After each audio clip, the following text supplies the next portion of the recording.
The topic is a profile on Dr. CDelores Tucker.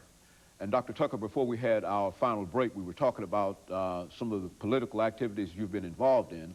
Let's sort of change the focus here and give you an opportunity to talk about another organization that you've played a significant role in and that you've been involved in for the longest, and that is the National Association for the Advancement of Colored People.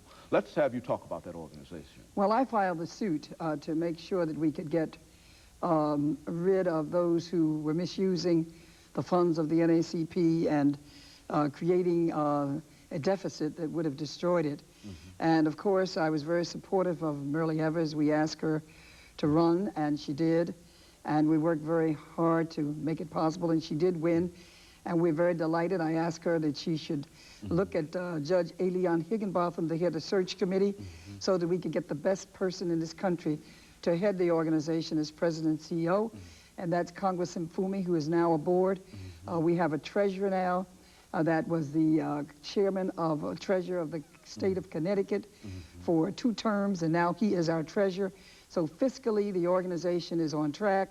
We have reduced the operating cost to almost $2 million, and we raised $1 million in the inaugural program that I had for Myrlie Evers back last year in May. So the organization is moving well. We're so pleased that Shoney's has been able to bring both Myrlie and I here today. She's speaking tonight at the banquet, the Freedom Fund banquet, and we certainly know that a lot of you will be there present, but Shoney has been very helpful in making this possible, and we're very grateful to them. The NAACP needs your help. It's going to be focusing on youth. It's going to be focusing on jobs and training. NAACP as well. I call Myrlie and Congressman and Fumi the dream team. And God always moves those on stage that we need for the hour. And this is a critical hour. We see the clock trying to turn back, all of the gains that we have made. And all we're saying now is the NAACP, the National Political Congress, we're launching a Black Women's Voter Crusade. The NAACP is doing the same. We want everyone to register and vote so that we can elect men and women who will help to make this nation understand that we all have that inalienable right to life, liberty, to pursuit of happiness. Particularly our black males are in jeopardy. Not only black males, but the black family. Alabama State College. Little do we know that 26 girls to 1 is what we have there, and 39% of all black males in California, 20 years, are in court, under some court jurisdiction, under prison, probation, or parole. These are dangerous times, and that's why we can't have these images being sent out about our young people being gangsters, thugs, and hoodlums. And that's why I would really like for people to write me, to get these words. You'll never know what this gangster rap is all about. And before we close, I want to give out the number, 1-800-225-8511.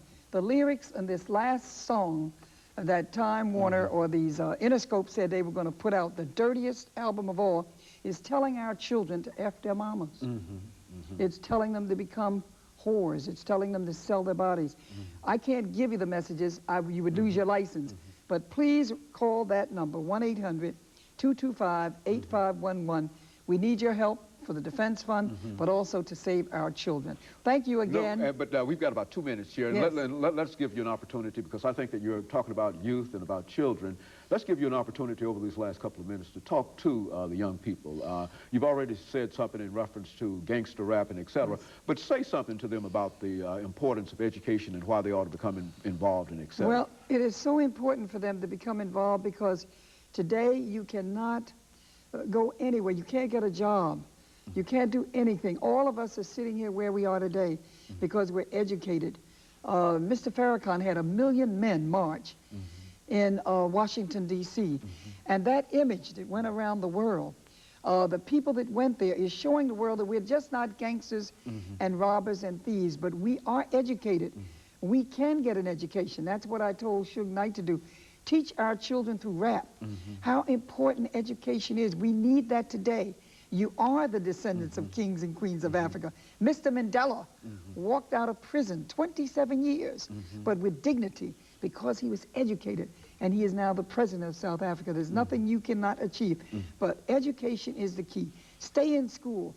The NAACP is going to work to help you. We're going to try to find jobs for you. That's what we're going to do, but we need your help, and we need you to be the best that you can. What about their relationship with the NAACP? What would you say to young people about that? The young people should join. We have 76,000 young people. They're participating in the AXO program. Call the NAACP if you have a talent. There's an AXO program. It's a talent program they have. They need your help. Call them and ask about it today.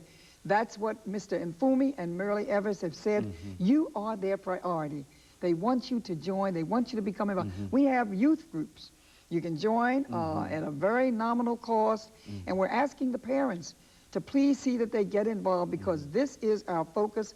This is our priority, to help you so that you can get through your education and then get whatever you wish in life, so that you can achieve the dreams which are yours to just reach out and obtain. Very good. Dr. Tucker, let me thank you for coming by and giving us that excellent information, and for the privilege of really having an opportunity to talk to a person who has been as involved in the American political, economic, and social scene as you have been over the last many, many years. We certainly appreciate the NAACP and every other organization that was responsible for you coming to Nashville and giving us this opportunity.